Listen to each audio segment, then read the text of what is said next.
Right Neelima గత కొద్ది రోజులుగా టీఎస్పీఎస్సీకి సంబంధించినటువంటి సభ్యులు ఏదైతే రాజీనామా చేశారో అవన్నీ గవర్నర్ దగ్గర పెండింగ్ లో ఉండడం జరిగింది. ఇప్పుడు గవర్నర్ వాటికి ఆమోదం తెలిపారు. వెంటనే దానికి సంబంధించి ఖాళీల భర్తీకి కూడా నోటిఫికేషన్లు కూడా ప్రభుత్వం ఇచ్చిన పరిస్థితి. అంటే మేము చాలా సీరియస్ గా ఉన్నాం, దీనిపైన వర్క్ చేస్తున్నామనే విధంగానే ప్రభుత్వం పనిచేస్తోంది. ఈ నెల ఆఖరికి ఏదైతే దీనికి సంబంధించి కమిటీ కూడా ఎన్నికయ్యే అవకాశం ఉంది. ఆ తర్వాత నెక్స్ట్ మంత్ లో ఏదైతే మొన్నటి వరకు రాసిన గ్రూప్ 4 కావచ్చు, ఇవన్నీ కూడా వీటికి సంబంధించి రిజల్ట్స్ వస్తాయి అన్నట్టుగా కూడా తెలుస్తా ఉంది. రైట్, చూద్దాం. రాష్ట్ర ప్రభుత్వం చెప్పినట్లుగానే తెలంగాణ పబ్లిక్ సర్వీస్ కమిషన్ విషయంలో వేగంగా అడుగులు వేస్తోంది. బోర్డు చైర్మన్ సభ్యుల రాజీనామాలను గవర్నర్ ఆమోదించిన వెంటనే ఆ ఖాళీల భర్తీకి శుక్రవారం నోటిఫికేషన్ జారీ చేసింది. ఈ నెల 18 వరకు దరఖాస్తు చేసుకోవాల్సిందిగా నోటిఫికేషన్ లో పేర్కొంది. దరఖాస్తుల స్వీకరణకు 6 రోజులు మాత్రమే సమయం ఇచ్చింది. అంతేకాదు దరఖాస్తులు వచ్చిన వెంటనే పరిశీలించి సత్వరమే కొత్త చైర్మన్ ను సభ్యులను ఖరారు చేయనుంది. మొత్తంగా ఈ నెలాఖరులోపే టీఎస్పీఎస్సీ కొత్త బోర్డు కొలువుదీరేలా చర్యలు తీసుకుంటోంది. ఆ వెంటనే ఉద్యోగ నియామక నోటిఫికేషన్ల ప్రక్రియ కూడా ప్రారంభించడంపై దృష్టి పెట్టాలని కొత్త బోర్డుకు నిర్దేశించనుంది. తద్వారా ఈ విషయంపై తాము ఎంత సీరియస్ గా దృష్టి పెట్టాము అన్నది ప్రభుత్వం స్పష్టం చేయనుంది.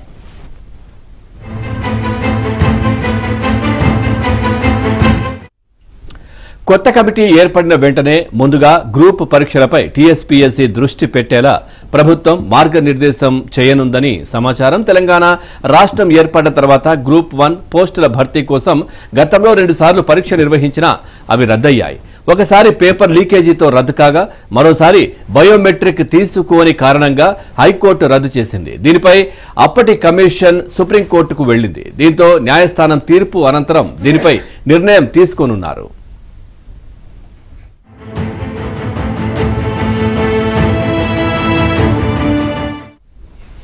గ్రూప్ 2 పరీక్ష విషయంలోనూ కొత్త బోర్డు ఏర్పాటయ్యాక వేగంగా నిర్ణయం తీసుకునే అవకాశం ఉంది. షెడ్యూల్ ప్రకారం గ్రూప్ 2 పరీక్ష ఈ నెల 6, 7 తేదీలో జరగాల్సి ఉండగా పేపర్ లీకేజీ ఆరోపణలతో అప్రతిష్ఠపాలైన పాత బోర్డుతో నిర్వహించకూడదు అని ప్రభుత్వం నిర్ణయించింది. కొత్త బోర్డులోనే నిర్వహిస్తామని ప్రకటించింది. అయితే గత ప్రభుత్వం 783 పోస్టులకు నోటిఫికేషన్ ఇవ్వగా ఇప్పుడు దానికి అనుబంధంగా మరో నోటిఫికేషన్ ఇచ్చి అదనపు పోస్టులకు దరఖాస్తులు ఆహ్వానించే అవకాశం ఉంది అని సమాచారం.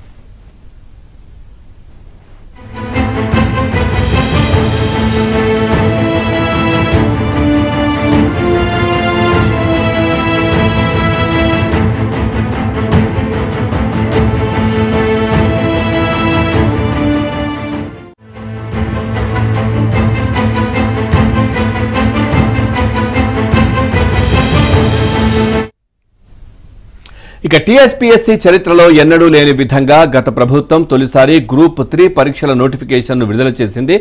ఇందులో 1365 ఉద్యోగాలను భర్తీ చేస్తామని 2022 డిసెంబర్లో విడుదల చేసిన నోటిఫికేషన్లో పేర్కొంది.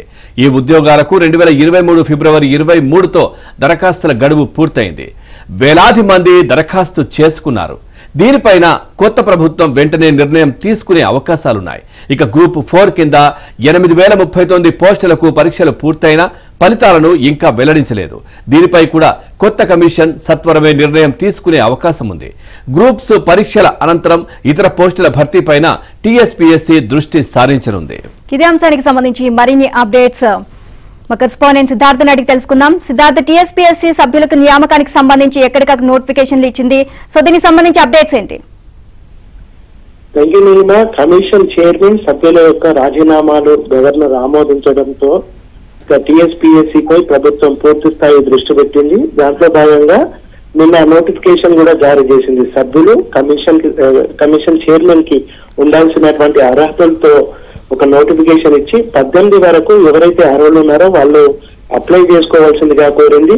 ఒక చైర్మన్ తో పాటు 10 మంది సభ్యులను నియమించాలని ప్రభుత్వం భావిస్తుంది. ఆ 10 మంది సభ్యుల్లో ఇప్పటికే 2 సర్వీస్ లో ఉండే నిన్న ఒక సభ్యురాలు సుమిత్ర ఆనంద్ రిజైన్ చేసింది. ప్రస్తుతం ఒక సభ్యురాలు మాత్రమే కంటిన్యూ అవుతుంది. ఆమె ఒకవేళ రిజైన్ చేస్తే ఆమె సర్వీస్ ను కోల్పోయే అవకాశం ఉన్నటువంటి నేపథ్యంలోనే ఆమె ఇంకా రిజైన్ చేయలేదు. ఆమె ప్రభుత్వంతో నెగోషియేషన్ చేస్తా ఉంది.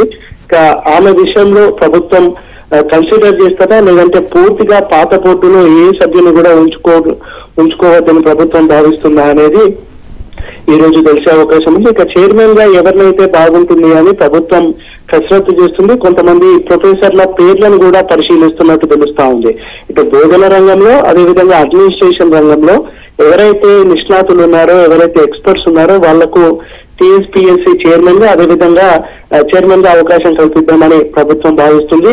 ఇక సభ్యులు 10 మంది ఉంటారు. ఆ 10 మందిలో కనీసం 5-6 గ్రూప్ 1 క్యాడర్ అంతకు పై స్థాయి క్యాడర్ ను నియమించాలని ప్రభుత్వం భావిస్తోంది.